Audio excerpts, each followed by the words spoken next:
All right, so again, Mohammed, welcome. All of our other classmates that are watching the recording, welcome as well. This is week 3 of school, and it is the second class connect. So again, hoping we're off to a relatively good start. If you are, falling behind or have questions or want to, talk about something, please reach out and help or to ask for help. I'm more than happy to do it. Plan for today, kind of like the plan for all of our class connects usually, is that just gonna look over Schoology again, talk about, maybe what was assigned or what's due, what's coming up, and then we'll do some review. I'll kind of recap some of the notes and just kind of, if I know of some like common mistakes and things like that that are happening, we'll talk about that. Then I'll give you a little bit of practice time. And so in that practice time, you can try problems on your own. We'll kind of recap that and then we'll talk about the Class Connect assignment. Remember, the Class Connect assignment is for everyone. So again, whether you are in the live WebEx meeting right now or you're watching the recording, that's something that I'd ask everyone to do and complete. The reason is that, again, it's my philosophy that students earn points. I don't give out points. And with Class Connects being 20% of your grade, I think it's more than fair to ask that you do some type of like check for understanding, or, if we were talking about a whole subject, the whole Class Connect, what are the main points or takeaways from that? And again, those are things that we're going to cover in our Class Connect today. So it's usually going to be some type of problem or recap of the information that we talked about together. So with that being said, let's jump into Schoology and just kind of take a look at what's going on. Can we move this there a little bit? There. Ooh, that's kind of cool. Sorry. Okay, pacing guide again. Take a look at the pacing guide. That's going to have everything that you need to do day by day. If you have questions or you're not sure where to start, I'd suggest looking at this. This is where your schedule and the recording link is posted. So again, you'll see we've got a pretty good stretch of Class Connects in a row. This is last week's recording. So if you had trouble finding it, and again, we talked about how everyone's expected to do the Class Connect assignment, not just people watching the recording. So we took it easy a little bit in the first week. Week 2, we started our first unit. Remember that we are taking notes. So any video lesson that you see, like me create or me talking about, or even if it's a YouTube lesson, it's very good to write things down. One, because it helps you learn it and it helps you retain it. And again, to make sure of that, I'm going to ask that at the very end of the unit, when we take our Unit 1 test, that you submit your notes. So again, you'll get credit, you'll get points for your notes. So this week broke the lessons apart into 2 parts. Again, I know the first couple lessons were kind of long. I apologize. That's why I broke these down into 2 parts to try to break them up. There was an assignment, same thing, lesson 5, 2-part lesson, and then an assignment. And what we're going to talk about, again, composite functions and those types of things, they can be difficult. They're going to stay around this course, and you're going to talk about them in calculus as well if you decide to move on.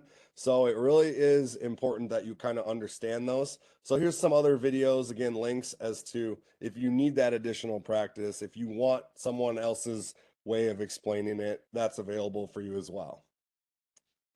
And then IXL is working now. So again, once you take a look at IXL, okay, 2 assignments, 3 points each. When you post your work, again, when you post your work, please, if you can just take one screenshot that has all the scores of the lessons that are assigned, that is the easiest way.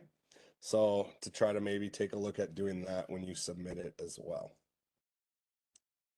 Okay. So I was just gonna again kind of talk about some parent functions that we use a lot in math. So go pre-calc. One of the classic examples is a quadratic, and basically a quadratic looks the same on the left as it does on the right. Probably should have started with this one, but linear. Okay, linear is just a straight line. Cubic, similar to quadratic, but it goes down on one side and up on the other. Absolute value looks like a V shape. So it looks something like this. And an undefined function fails the vertical line test. Okay. So that's why this is not a function. It fails the vertical line test. And if you think about an equation, it would be whatever the number is, 5 divided by 0, rise over run. Okay. Rise over run. If the run is 0, which means your left and right is not moving, it's going to stack on top of each other and fail the vertical line test. And then we also had horizontal, which again is kind of the opposite, where you have a run, but you have no rise. So again, anything divided, 0 divided by anything is going to equal 0. So I can move left and right, but I can't move up and down. So we're just going to jump back to our notes, kind of recap some of those things that we talked about in there, and then move on to lesson 5. Lots of notes. That's 11.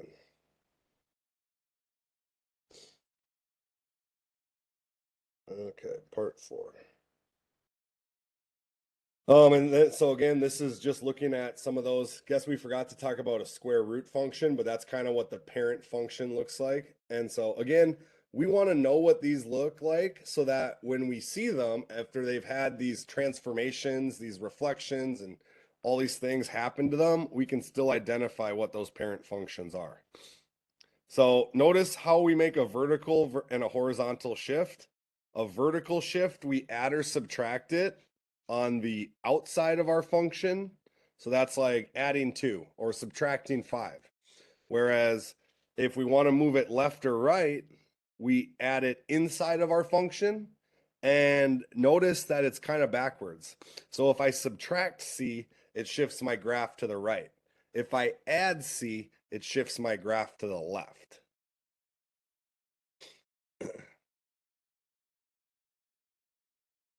We can also do reflections, which again, number 1, reflection in the x-axis, that's going to flip it from the top to the bottom or the bottom to the top. We're flipping it over the x-axis.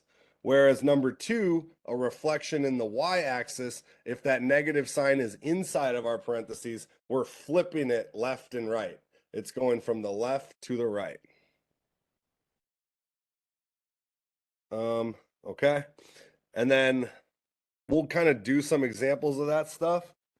Let's jump to Desmos. So for example, if I just looked at this function right here, 4x to the 4th minus 5x squared, I could take the same function,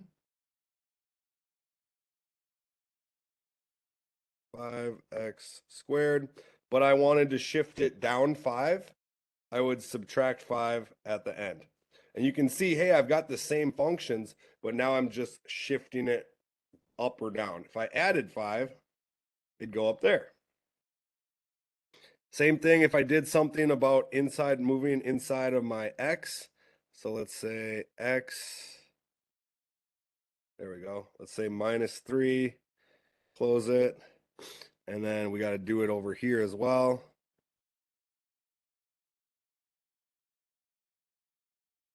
You can see I shifted it because it was subtraction. I switched it 3 units to the right. If I were to switch that and add it, I could get 3, oops. What was it? X to the 4th. Oh man.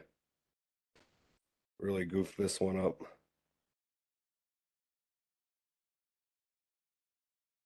That's just supposed to be X.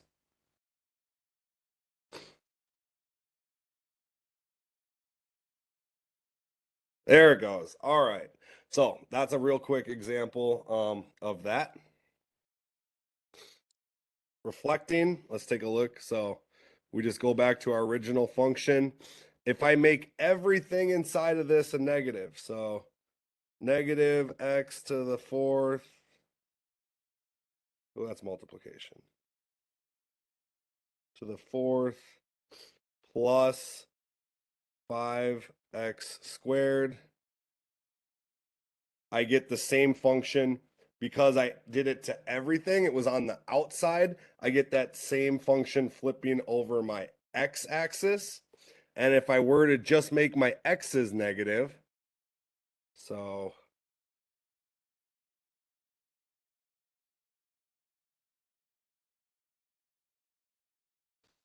okay, minus 5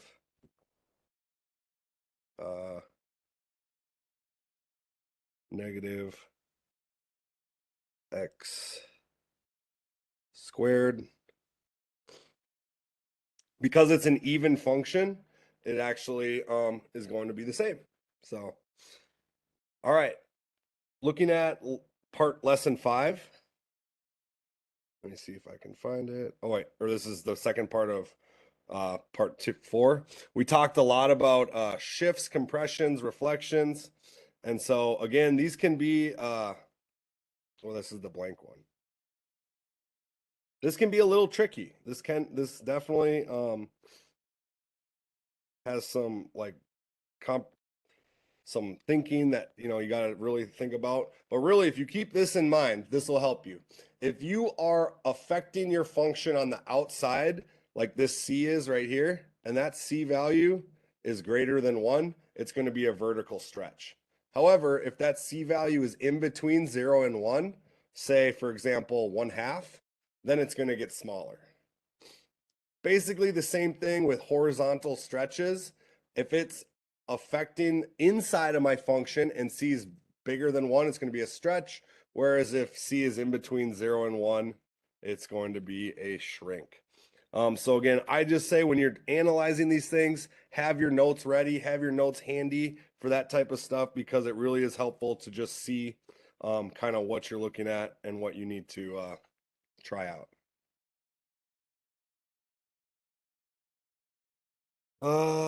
There we go. Okay, so this is what I alluded to as well. This is adding or arithmetic combinations of functions. So really, sometimes we might add two functions together, sometimes we might subtract them, sometimes we might multiply them, and sometimes we might divide them. So this is, I guess, a little bit more straightforward, where basically you'll see them written in both of these ways, both of these techniques. So you got to understand what the question's asking you in both of these. And then there's composite functions. I think that's the next one. Okay. So that's like saying take f of g of x, or take g of f of x. And so it's kind of like, again, that tiny little circle, that means f of g. So you might see it written like that. You might see it written like it is on the right with f of g of x. So you got to basically take g of x and then plug it into the function. And we'll do an example of that. So,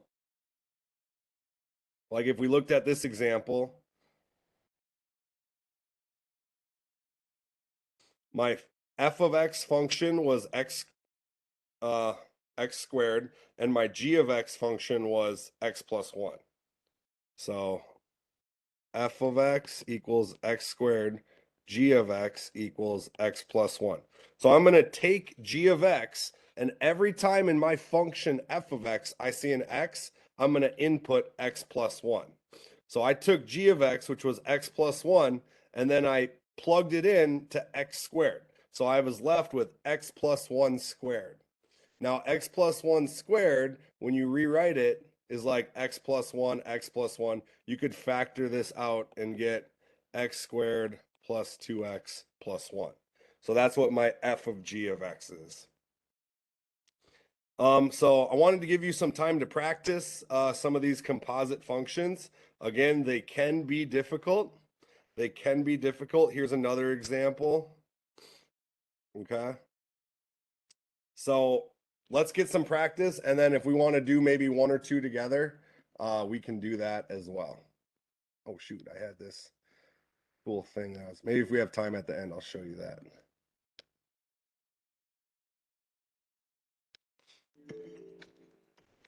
All right, I'm gonna post the link in the chat. And then for the rest of the class that's watching the recording, I'm gonna go through the questions, look at the video, pause it, try it on your own, then hit play. When I go to the next question, pause it, try it on your own, then hit play.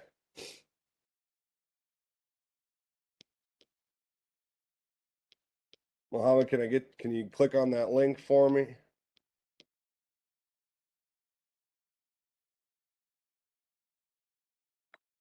Thank you. All right, let's get started. And again, I'm going to share my screen.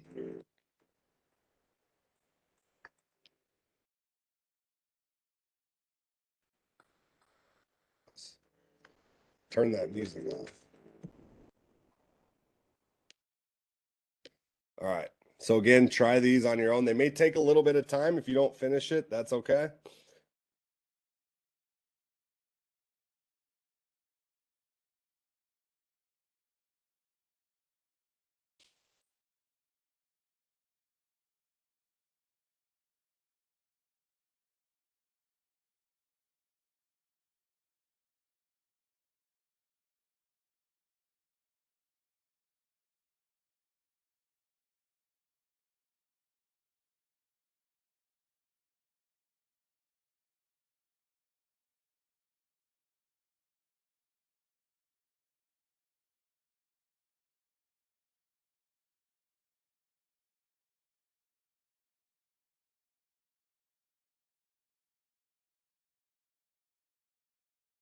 Decompose means like work backwards. So you want to try to find out what each function was.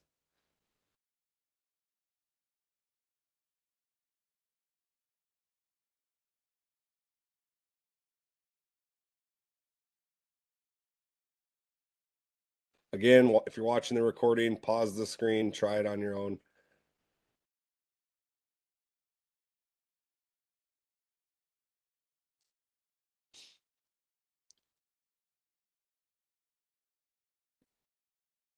Let's share this.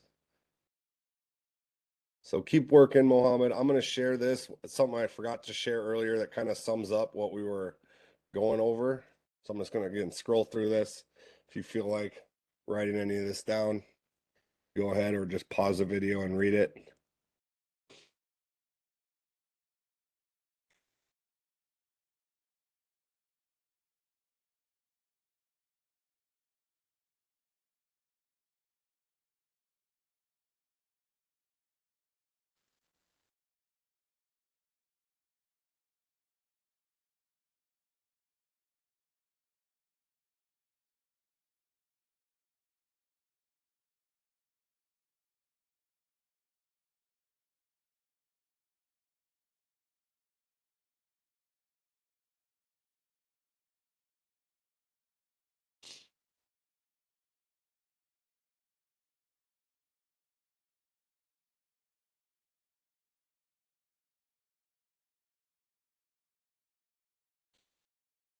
All right.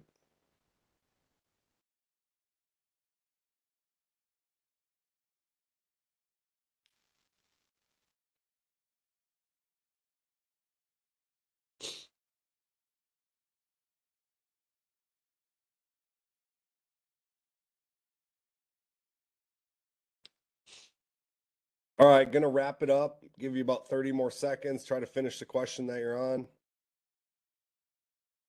Excuse me.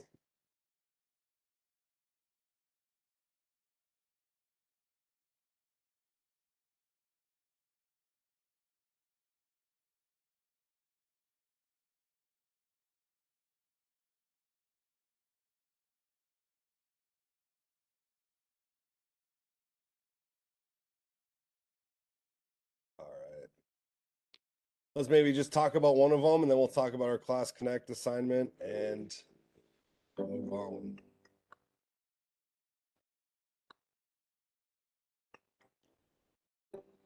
First place, nice work. All right, let's look at number 6. Oh, every time I change the screen, it does that. Okay. Which pair of functions could represent f of x and g of x? So looking at, again, h of x equals f of g. So this is what I'm trying to equal. Square root x plus 5 minus 7. It looks to me like if f of x was square root of x minus 7 and g of x was x plus 5, I could take x plus 5 every time I see x. I'm going to plug in x plus 5. That matches up. So I know that number 1 works. Let's look at number 2. Number 2, if I were to take g of x and plug it in here, I would get the square root of a square, and the square root of a square cancels each other out. So this would just be x plus 5 minus 7, which would simplify to x minus 2. So number 2 cannot work because of that square and square root if I want it to equal this. And then if I took x minus 7, okay, but g of x was the square root of x plus 5, and I plug g of x in, I get square root x plus 5 minus 7, which was exactly what I wanted to get. So again, it might be phrased a little bit differently, but that's kind of one way to look at these problems is, hey, I could write this 2 different ways and still end up with the same final equation for h of x. All right, looking at, again, our Schoology page. Class Connect assignments are always going to be in this folder. I'm going to publish this one, edit the name.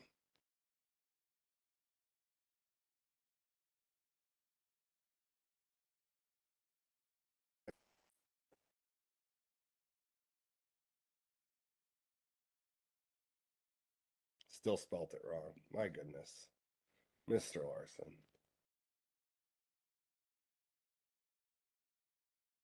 All right, now we can take a look. It's spelled differently. I'll fix that later. Describe the transformation in the parent function. Okay. This would be a vertical stretch. This would be a horizontal shift. This would be a vertical shrink. And this would be a vertical shift. If f of x equals x minus 5 and g of x equals 3x squared minus 1. So let's run through this problem together real quick. I think this was one of the ones in the practice. But we can do it together real quick. We've got one more minute. Why not? All right, so the problem goes